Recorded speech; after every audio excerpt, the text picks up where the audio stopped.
আসসালামু আলাইকুম সবাইকে। সবাই কেমন আছো? আমি অনেক ভালো আছি তোমাদের দোয়ায়। তো আমরা বিগত ক্লাসগুলোতে অধ্যায় 1 বাস্তব সংখ্যা সম্পর্কে আমরা বিগত ক্লাসগুলোতে বেসিক ক্লাস দেখছি। এরপর আমরা অনুশীলনের ম্যাথ সলভ করছি। আজকে আমরা নতুন টপিক নিয়ে আলোচনা করব। সেই টপিকটা হচ্ছে যে আমরা আজকে বোর্ডের কিছু সৃজনশীল সমাধান করব।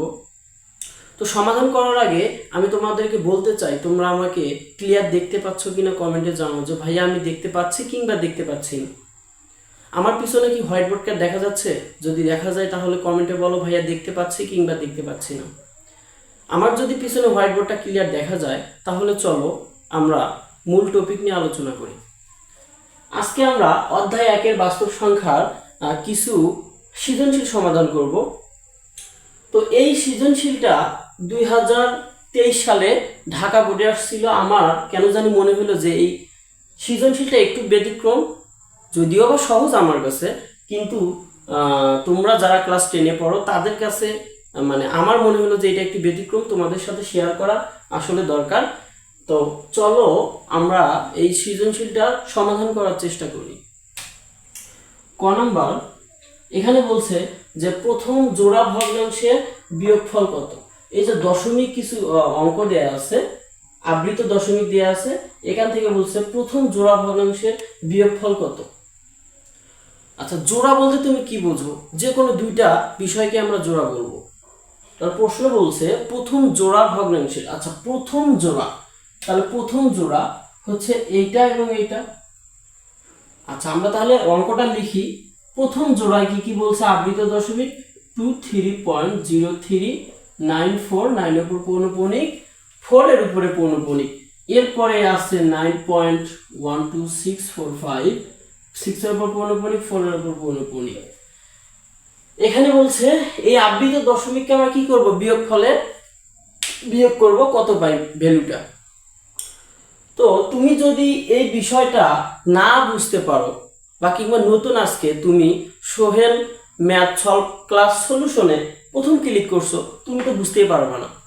তাহলে তুমি যদি বুঝতে না পারো তাহলে বিগত যে ক্লাসগুলো ছিল ওগুলোতে আমি যোগ বিয়োগ গুণ ভাগ সবকিছু শিখাইছি ভাইয়া। তুমি স্কিপ করে আগে তুমি আমার গত ক্লাসগুলো দেখে আসো, তাহলে তুমি এটা খুব সহজে বুঝতে পারবা। তো কোনো আবৃত দশমিককে যদি যোগ কিংবা বিয়োগ করতে বলে, শর্ত হচ্ছে সে আবৃত দশমিককে তোমাকে অনাবৃত এবং আবৃত করে নিতে হবে। তাহলে চলো আমরা আবৃত দশমিককে অনাবৃত এবং আবৃত করি। প্রথমে আমরা অনাবৃত করব। তুমি এখানে দেখো সর্বোচ্চ অনাবৃত সংখ্যা কতটি আছে? এখানে দুটি আর এখানে দুটি, তাহলে সর্বোচ্চ অনাবৃত সংখ্যা দুটি। আমি লিখতে পারি 2309, এখানে লিখতে পারি 9.12। এরপর আমাকে আবৃত করে নিতে হবে। তুমি দেখো আবৃত মানে হচ্ছে লসাগু। এখানে কয়টা আবৃত সংখ্যা আছে? দুইটা। এখানে কয়টা? তিনটা। 3 আর 2 লসাগু কি হয়? 6 হয়। তাহলে তুমি এখানে লেখো 949494, 9 এর উপর দশমিক, 4 এর উপরে দশমিক। এরপরে তুমি এখানে 6টা হচ্ছে আবৃত সংখ্যা মিল করবা। 645 6 এর উপর পৌনঃপুনিক, 4 এর উপর পৌনঃপুনিক। এবং ভাইয়া তারপর তুমি আবৃত অনাবৃত করা শেষ হয়ে গেলে যোগ কিংবা বিয়োগ করতে বলবা। যেহেতু বিয়োগ করতে বলছে আমি এখানে বিয়োগ করব। তুমি যদি ক্যালকুলেটরে এই দুইটা সংখ্যা বিয়োগ করো তাহলে নির্দিষ্ট একটা ভ্যালু পাবা 13.91303849। আচ্ছা, এখন তুমি দেখো তো দশমিকের কয় ঘর পর হচ্ছে তোমার পৌনঃপুনিক আছে? 2 ঘর পর পৌনঃপুনিক আছে। আমি 2 ঘর পরে পৌনঃপুনিক দিলাম। এটাই হচ্ছে তোমার অ্যান্সার। বুঝতে পারছো? যদি এখানে বিয়োগ না করে যোগ করতে বলতো, আমি এই দুটো সংখ্যাকে যোগ করলে যে ভ্যালুটা পাবো ওটাই হচ্ছে উত্তর।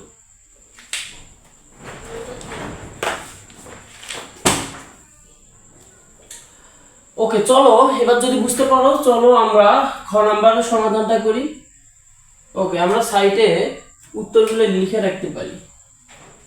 উত্তর ক নাম্বার উত্তর কি? 13.91303849। ওকে,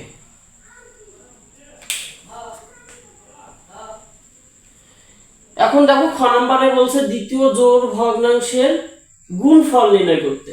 দ্বিতীয় জোড় ভগ্নাংশ কি আছে ভাইয়া? 1.13, এরপর আছে 2.6 পৌনঃপুনিক। তো কোনো এরকম আবৃত দশমিককে ভাইয়া যদি তুমি গুণ কিংবা ভাগ করতে বলো, এখন এই সংখ্যাটিকে আমরা গুণে রূপান্তর করব। এখানে গুণফল না লিখে তো লিখতে পারতো যে ভাগফল কত। শর্ত হচ্ছে তুমি এই ধরনের কোনো আবৃত দশমিককে গুণ কিংবা ভাগ যদি করতে যাও, তাহলে এই ধরনের দশমিককে তোমার ভগ্নাংশে পরিণত করতে হবে। তবে ভুলেও কিন্তু কখনো আবৃত অনাবৃত করা যাবে না। আবৃত অনাবৃত তখনই করতে পারবা যখন যোগ কিংবা বিয়োগ করতে বলবে। আর যদি গুণ এবং ভাগ করতে বলে, তোমাকে ভগ্নাংশে পরিণত করতে হবে। চলো ভগ্নাংশে পরিণত করি। তাহলে ভগ্নাংশ পরিণত করার একটা ট্রিক্স আমি তোমাকে শিখাইছিলাম, তুমি বিগত ক্লাসে স্কিপ করে দেখে আসতে পারো। তাহলে আমরা ভগ্নাংশ পরিণত করতে গেলে পুরো সংখ্যাটিকে এক জায়গায় লিখবো 113 এবং বিয়োগ করবো অনাবৃত সংখ্যা দ্বারা।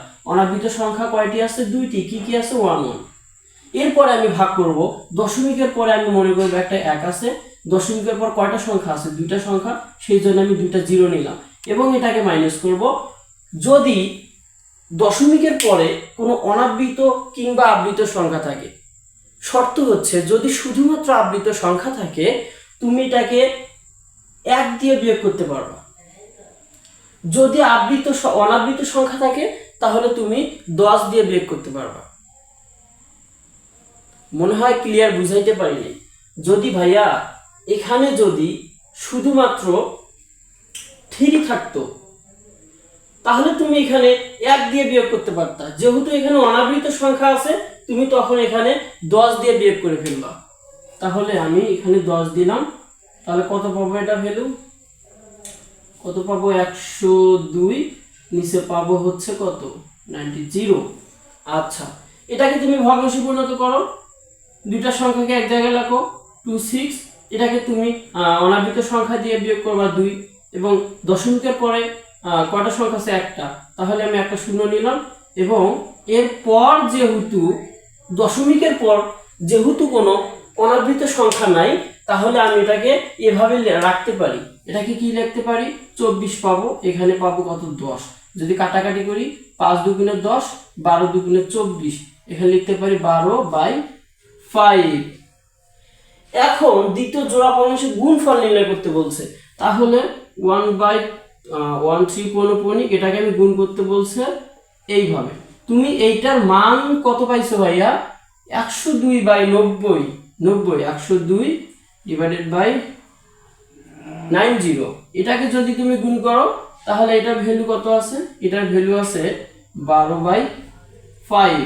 এটাকে যদি তুমি গুণ করো, উপরে উপরে গুণ করো এবং নিচে নিচে যদি গুণ করো, তাহলে কত পাবো? 450 উপরে পাবো। যদি গুণ করি, গুণ করলে কত পাবো ভাইয়া?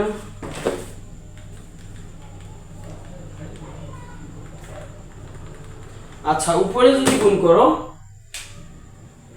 উপরে উপরে যদি গুণ করি, তাহলে কত পাবো? 2 2 4। আচ্ছা, এরকম কিছু একটা পাবো। তাহলে 1 2 2 4 নিচে পাচ্ছি এইটা। এটাকে যদি তুমি এখন ভাগ করো, 450, কত পাবা? 2.72। ঠিক আছে। তাহলে তুমি দেখো দশমিকের কয় ঘর পর পৌনঃপুনিক আছে? 1 ঘর পর পৌনঃপুনিক আছে। সর্বোচ্চ তুমি দেখো দশমিকের পরে কয় ঘর পর হচ্ছে পৌনঃপুনিক আছে? 1 ঘর পর আছে। তুমি 1 ঘর পর দশমিক দিলাম। এটাই হচ্ছে তোমার উত্তর। এটা যদি গুণ না করে ভাগ করতে বলতো, তুমি এইভাবেই করবা, শুধু গুণের জায়গায় এখানে ভাগ করবা, যেটা ভ্যালু পাবা এটাই হচ্ছে উত্তর। খুব সহজ, তাই না?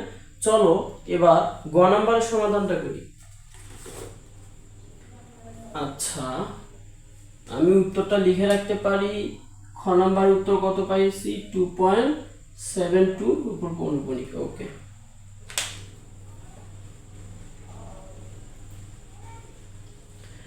আচ্ছা, গ নাম্বারটা কি বলছে? প্রাপ্ত বিয়োগফলকে গুণফল দ্বারা ভাগ করলে ভাগফল নির্ণয় করো।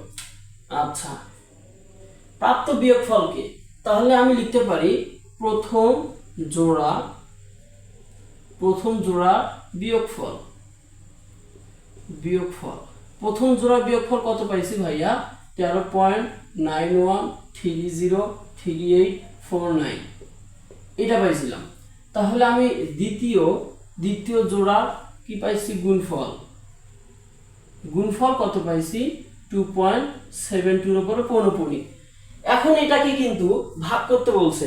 শর্ত হচ্ছে তুমি যদি ভাগ করতে চাও এই ধরনের সংখ্যাকে ভগ্নাংশে পরিণত করতে হবে। তাহলে তুমি ভগ্নাংশে পরিণত করো। তাহলে লিখতে পারো 91303849, এরপর লিখতে পারো 2.72। এটাকে তুমি ভগ্নাংশে পরিণত করো। তাহলে ভগ্নাংশে পরিণত করতে গেলে সবগুলো সংখ্যাকে এক জায়গায় লিখতে হবে। তাহলে 13.91303849 এটাকে তুমি অনাবৃত সংখ্যা দিয়ে বিয়োগ করো। অনাবৃত সংখ্যা কত আছে? আগে আছে 13, পরে আছে কত? 91, মাইনাস করব 1391। এরপরে শর্ত হচ্ছে ভগ্নাংশে পরিণত করতে গেলে পয়েন্টের পরে একটা 1 মনে করব। এরপর কটা সংখ্যা আছে? 1 2 3 4 5 6 7 8, 8টা শূন্য আছে। 2 3 4 5 6 7 8। এটাকে আমি মাইনাস করব।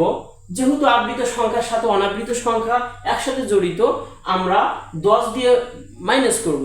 যদি এই অনাবৃত সংখ্যাটা এই 91টা না থাকতো তাহলে আমরা শুধুমাত্র 1 দিয়ে কি মাইনাস করতাম। তাহলে আমি এটাকে 10 দিয়ে মাইনাস করব। 10 দিয়ে যদি মাইনাস করি তাহলে এটা আমি কত পাবো ভাইয়া? আচ্ছা, এটাকে যদি তুমি ক্যালকুলেশন করো,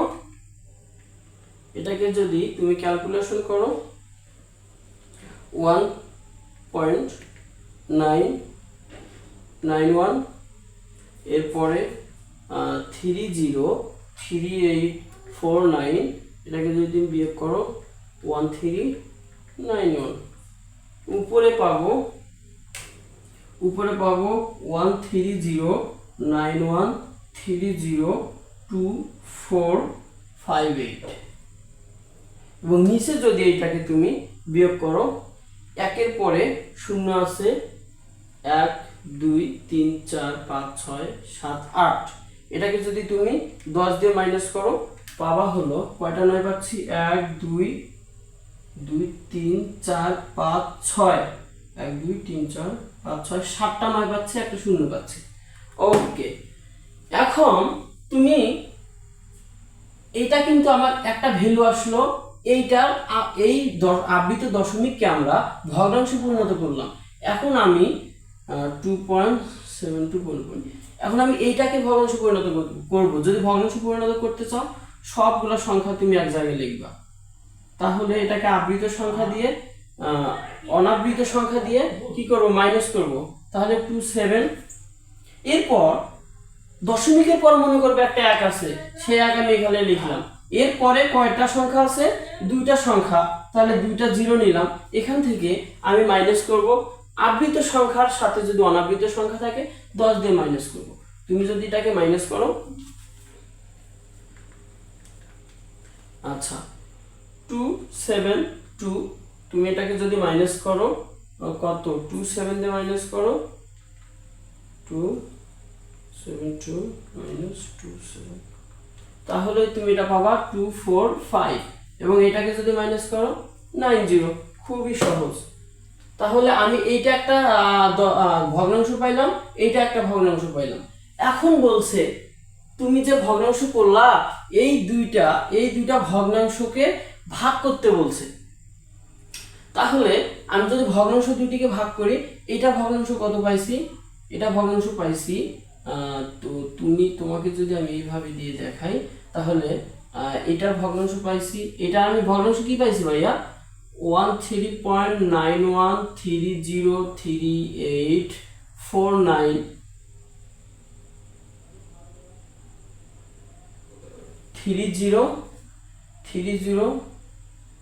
302458। এরপরে হচ্ছে 1 2 3 4 5 2 4 5 6 7 8 9। এটাকে আমি এইটার ভ্যালু দিয়ে ভাগ করব। এটা ভ্যালু কত পাইছি 245, নিচে পাইছি 90। এখন এটাকে যদি তুমি গুণ করতে যাও তাহলে তুমি এটাকে এভাবে লিখতে পারো যে 0.91302458, এখানে লিখতে পারো 2 3 4 5 6 7 8 9 0। এটাকে যদি গুণ করতে চাও নিচের সংখ্যাটা উপরে দিবা, 90 উপরে দিবা, 245 নিচে দিবা।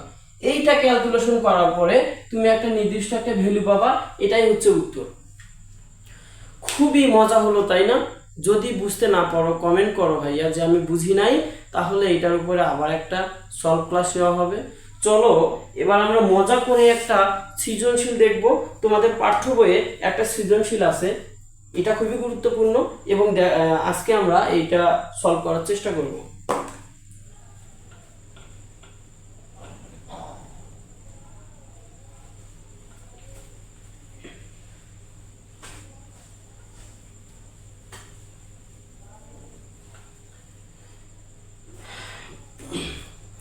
ওকে, তোমরা দেখো তোমাদের পাঠ্য বইয়ের 22 নম্বরে একটা ম্যাথ দেয়া আছে, তোমরা দেখতে পাচ্ছ কিনা কমেন্টে জানাও। এখানে √5 সৃজনশীল 2, এখানে √5 ও 4 দুটি বাস্তব সংখ্যা, দুটি বাস্তব সংখ্যা। ওকে, এখন ক নাম্বারটা বলছে কোনটি মূলদ ও কোনটি অমূলদ সংখ্যা নির্দেশ করো।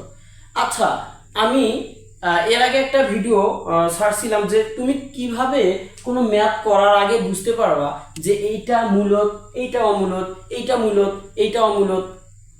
আমি একটা খুব সহজ একটা টিপস, তুমি ম্যাথ না করে বুঝতে পারবা, এই ধরনের একটা আমি ক্লাস নিয়েছিলাম। তুমি যদি সেটা দেখতে চাও স্কিপ করে পরবর্তী ভিডিওগুলো তুমি গত যে ভিডিওগুলো ছিল ওগুলো দেখে আসো, তাহলে তুমি বুঝতে পারবা। আমি জানি ম্যাথ করার আগে আমি জানি কোন সংখ্যার মাথার উপরে যদি √5 কিংবা পৌনঃপুনিক কিংবা বর্গ এই ধরনের কিছু থাকে, আমি এটা জানি অমূলদ। দেখো আমি কিন্তু কোনো ম্যাথ করি নাই, ক নাম্বারটা ছিল কোনটি মূলদ কোনটি অমূলদ। আমি এই সংখ্যাটা দেখে ম্যাথ ছাড়া বলতে পারি এটা হচ্ছে অমূলদ। আর এইটা আমি মূলদ কেমনে বলতে পারি যে দেখো এই সংখ্যার সামনে কোনো বর্গ নাই, মাথার উপরে কোনো পৌনঃপুনিক নাই কিংবা হচ্ছে রুট নাই, তাহলে আমি এই ধরনের সংখ্যাকে বলতে পারি মূলদ সংখ্যা। এটা আমি কিভাবে বললাম মানে বুঝলাম, এখন তোমাকে আমি ম্যাথ করে দেখাই। আচ্ছা, তুমি এখন দেখো √5 এটাকে আমি এভাবে কিন্তু লিখতে পারি যে √4, তারপর লিখতে পারি √5, তারপর লিখতে পারি √9। এটা কেন লিখতে পারি ভাইয়া, যে এই ধরনের একটা সম্পর্ক √5 এর উপরে আমরা দেখতে পাই যে √5 অপেক্ষা 5 বড়, √9 অপেক্ষা কিন্তু 5টা বড়। তাহলে আমি যদি এটাকে বর্গ করি তাহলে এখানে পাই 2, এখানে পাই √5, এখানে পাই কত, এখানে পাই হচ্ছে 3। এখানে দেখো 2টা কিন্তু একটা পূর্ণ সংখ্যা, 3 হচ্ছে পূর্ণ সংখ্যা। শর্ত হচ্ছে কোন পূর্ণ সংখ্যার ভিতরে যদি, যেহেতু √5 একটা অপূর্ণ সংখ্যা, এটা আমি লিখতে পারি পূর্ণ, এর লিখতে পারি অপূর্ণ। যেহেতু পূর্ণ সংখ্যার মাঝখানে কোনো অপূর্ণ সংখ্যা যদি থাকে সেটাকে আমি কখনো পূর্ণ সংখ্যা বলতে পারি না, তাহলে আমি বলতে পারি √5 একটি অমূলদ সংখ্যা। এরপর বলছে 4, এরপর আমি দেখাবো যে 4টা আসলে মূলদ কি অমূলদ। আচ্ছা, 4 আছে 4, আমি 4কে এভাবে লিখতে পারি, এভাবে লিখতে পারি 4, এটাকে আমি এভাবে লিখতে পারি। কেন লিখতে পারি ভাইয়া, তুমি দেখো যে এই যে ভ্যালুটা আছে এইটা তুমি 1 দিয়েও ভাগ করতে পারবা কিংবা এর থেকে বেশি কোনো সংখ্যা দিয়ে ভাগ করতে পারবা। তোমাকে আমি এখানে যদি দেখাই, তুমি যদি 1কে 4 দিয়ে ভাগ করো তাহলে 4 1কে তুমি কিন্তু 4 পাচ্ছ না, 4 1 4, তাহলে তুমি এরপর 4কে কিন্তু আরো কোনো সংখ্যা দিয়ে ভাগ করা যায়। তুমি যদি 2কে 4 দিয়ে ভাগ করো তাহলে 2 দিয়ে 4, তাহলে আমি বলতে পারি এইভাবে যে এটাকে আমি এভাবে লিখতে পারি যে 4, এটাকে আমি লিখতে পারি 1/4, আবার এটাকে লিখতে পারি, এবার লিখতে পারি 1/2। এটা আমি লিখতে পারি না? তুমি দেখো 4কে তুমি কি 2 দিয়ে ভাগ করতে পারো, আবার তুমি 4কে 1 দিয়েও ভাগ করতে পারো। তাহলে আমি বলতে পারি 4কে আমি ভগ্নাংশ আকারে প্রকাশ করতে পারি। তুমি দেখো 4কে কি আমি ভগ্নাংশ আকারে প্রকাশ করি নাই? হ্যাঁ করছি। তাহলে যেহেতু আমরা 4কে ভগ্নাংশ আকারে প্রকাশ করতে পারি, তাহলে আমি বলতে পারি যে 4 একটি মূলদ সংখ্যা। কিন্তু √5কে তুমি কোনো দিন এক ব্যতীত 5 × 5কে তুমি আর কোনো সংখ্যা দিয়ে ভাগ করতে পারবে না। যেহেতু এই ধরনের কোনো সংখ্যাকে এক ব্যতীত অন্য কোনো সংখ্যা দিয়ে ভাগ করা যায় না, সেই জন্য আমি বলতে পারি এই ধরনের সংখ্যাগুলো অমূলদ সংখ্যা। এরপরে দেখো বলছে √5 ও 4 এর মধ্যে দুটি অমূলদ সংখ্যা নির্ণয় করো। আচ্ছা চলো এখন দেখি আমরা খ নাম্বারটা সমাধান করতে পারি কিনা। খ নাম্বারটা কি বলছে? √5 ও 4 এর মধ্যে দুটি অমূলদ সংখ্যা। আমি জানি 4 কিন্তু মূলদ সংখ্যা, কিন্তু ভাইয়া তোমাকে এমন কোনো ট্রিক্স খাটাইতে হবে যে √4 এটা তোমাকে ইচ্ছাকৃত অমূলদ বানাইতে হবে। আচ্ছা লক্ষ্য করো, খ নাম্বার √5 এর মান হচ্ছে, তুমি যদি ক্যালকুলেটরে √5 এর মানটা যদি তুমি √5 এটা দিয়ে ক্যালকুলেশন করো, তাহলে তুমি এই মানটা পাবা যে 2.236067। এটা কিন্তু √5 এর একটা ফিক্সড মান। এরপর আমি মনে করি a সমান 2.40404040 আরও লিখতে পারি আমি। এরপর b সমান লিখতে পারি 2.50505050। এখন তুমি আমাকে বলবা যে ভাইয়া এর এই মানটা কোথায় পাইলেন, b এর মানটা কোথায় পাইলেন? আমি আপাততর জন্য আমি এই মানটা নিজে আমি ধরে নিছি যে এই মানটা আমি ইচ্ছাকৃত একটা মান ধরে নিছি যে এটা। তুমি বলতে পারো যে ভাইয়া এখানে কোথাও লেখা নাই, আপনি এটা কিভাবে কোথায় পাইলেন? তুমি একটু পরে বুঝবা। তো আমি আপাতত তুমি মনে করো যে এই একটা মান আমি বা তুমি ইচ্ছাকৃত ধরছি। তাহলে আমি এখন বলতে পারি a ও b √5 অপেক্ষা বড়, 4 অপেক্ষা ছোট। তাহলে আমি এটাকে এভাবে লিখতে পারি, অর্থাৎ এভাবে তুমি লিখতে পারো যে √5 অপেক্ষা বড়। তাহলে এটা দেখো √5 এর মান কত আছে, 2 পরে আছে 2 3, এটা কিন্তু সংখ্যা 2 3 এভাবে একটার পর একটা বড় সংখ্যা নিয়ে আছে। কিন্তু তুমি দেখো তো 2 পরে হচ্ছে তোমার দশমিকের পরে এই ধরনের কোনো বড় সংখ্যা আছে? নাই। আচ্ছা তাহলে আমি বলতে পারি যে a, তারপর বলতে পারি হচ্ছে 4। তাহলে আমি এটাকে এভাবে বলতে পারি √5 এর যে মান, এটার থেকে √5 এর মানটা বড় এবং 4 অপেক্ষা ছোট। তাহলে আমি বলতে পারি যে এই মানটা 4 অপেক্ষা ছোট। আবার লিখতে পারি √5 b, এরপর লিখতে পারি 4। এটাকে বুঝতে পারছো তুমি? এরপরে আমি বলতে পারি যেহেতু এই সংখ্যাটাকে, এই যে √5 এবং 4 এই ধরনের সংখ্যাগুলোকে আমরা কোনো ধরনের ভগ্নাংশে রূপান্তর করতে পারি নাই, তাহলে আমি বলতে পারি √5 এবং 4 অমূলদ সংখ্যা। অমূলদ সংখ্যা মনে হয় বুঝাইতে পারছি। এখন চলো আমরা প্রমাণ করো যে √5 একটি অমূলদ সংখ্যা। কিন্তু ম্যাথ করার আগে আমি জানি কি ভাইয়া যে √5 আসলেই আমি জানি যে হচ্ছে √5 অমূলদ সংখ্যা, কারণ √5 কে আমি কখনো এক ব্যতীত অন্য কোনো সংখ্যা দিয়ে কি করতে পারি না, ভাগ করতে পারি না। ওকে ওকে, এটা আমি মিশিয়ে দেই। ওকে, আমি কি প্রমাণ করব? √5 একটি অমূলদ সংখ্যা। আচ্ছা, তাহলে আমি এর ভিতরে এই ধরনের লক্ষ্য করতে পারি যে √4 √5 এরপর লিখতে পারি √9। তাহলে আমি যদি এটাকে বর্গ করি, এখানে পাবো 2, এখানে পাবো 5, এখানে পাবো 3। তাহলে পরস্পর দুইটি যদি পূর্ণ সংখ্যা থাকে, মাঝখানে অপূর্ণ সংখ্যা থাকে, তাহলে আমি বলতে পারি এটা কখনো পূর্ণ সংখ্যা হতে পারে না। যেটা পূর্ণ সংখ্যা না সেটা হচ্ছে কি অমূলদ সংখ্যা। যেটা পূর্ণ সংখ্যা সেটাকে আমি বলবো যে অমূলদ সংখ্যা। তাহলে এই ধরনের এখান থেকে আমি বলতে পারি যে √2 এবং 3 এই দুইটা সংখ্যা হলো মূলদ সংখ্যা, কারণ এই দুইটা সংখ্যা পূর্ণ সংখ্যা। আর √5 কে আমি অমূলদ সংখ্যা কেন বলবো? কারণ √5 হচ্ছে পূর্ণ সংখ্যা না। তাহলে আমি এখান থেকে বলতে পারি √5 একটি অমূলদ সংখ্যা।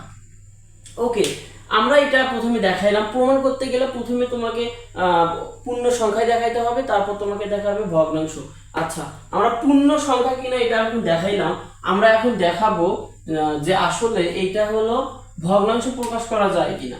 আমি বলতে পারি √5 p/q, যেটা পরস্পর হচ্ছে কি সহমৌলিক, পরস্পর সহমৌলিক। আমি যদি এটাকে বর্গ করি তাহলে আমি কি পাবো? 5। এটাকে এখানে পাবো p² নিচে পাবো q²। তাহলে একটা কিউ যদি তুমি ভাইয়া এই পাশে নিয়ে আসো, 5q থাকবে, উপরে থাকবে p², নিচে থাকবে q। এখন দেখো 5q এটা কিন্তু তোমার হচ্ছে একটা পূর্ণ সংখ্যা, এবং p²q এটা হচ্ছে অপূর্ণ সংখ্যা। কেন অপূর্ণ সংখ্যা?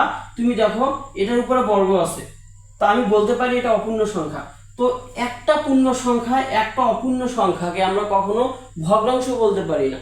যদি দুইটাই পূর্ণ সংখ্যা থাকতো তাহলে আমি বলতে পারতাম যে এটাকে আমরা ভগ্নাংশ আকারে প্রকাশ করতে পারি।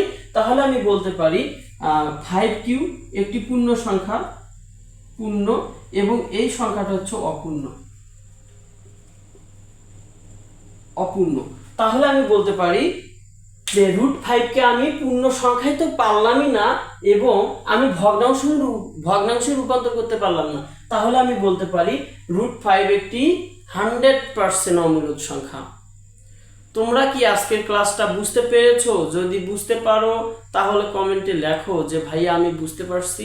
যদি বুঝতে পারো অসংখ্য অসংখ্য ধন্যবাদ। যদি বুঝতে না পারো কমেন্ট করো। পরবর্তী ক্লাসে আমি এটা নিয়ে আবার আলোচনা করার চেষ্টা করব। দেখা হবে পরবর্তী ক্লাসে। আজকে এই পর্যন্তই। পরবর্তী ক্লাস পর্যন্ত সবাই ভালো থাকো, সুস্থ থাকো, সবার জন্য শুভকামনা। আসসালামু আলাইকুম।